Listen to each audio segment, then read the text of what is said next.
The Obama administration knowingly gave U.S. taxpayer dollars to an Al-Qaeda affiliate in Sudan. A joint I-24 News Middle East Forum investigation reveals the U.S. government gave money to a designated global terror entity placed on the U.S. sanctions list over its financial support for Osama bin Laden.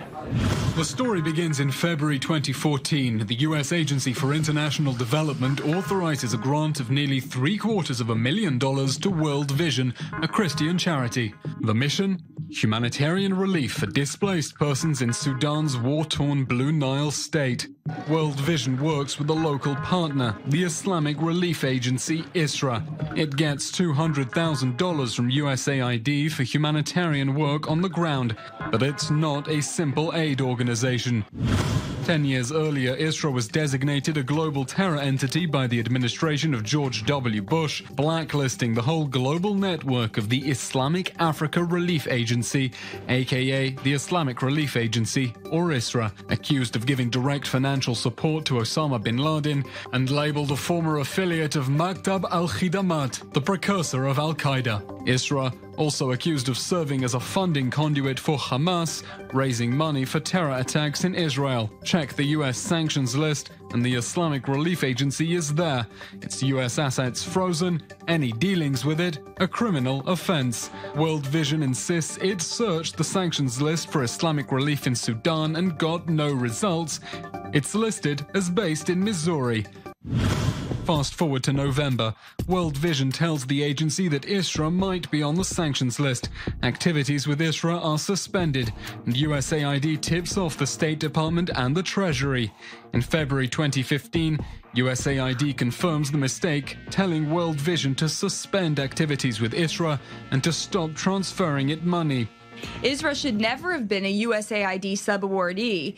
USAID did not identify ISRA as an organization subject to U.S. sanctions when it made the initial award. But then in May, the administration decides to give ISRA the rest of the money anyway. The Treasury's Office of Foreign Assets Control issuing World Vision a license to make a one-off transfer of $125,000 to ISRA in Khartoum.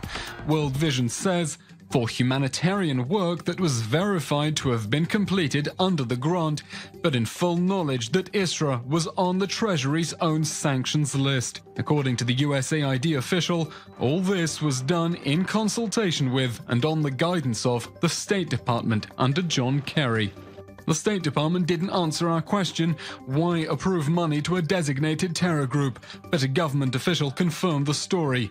State Department spokeswoman Heather Nauert told I-24 News, as this occurred under the prior administration, the current Secretary of State, Secretary of Treasury and USAID administrator had no involvement in decisions surrounding this award or subsequent license. But John Kerry's chief of staff says this is the first time he's hearing of the USAID grant to ISRA.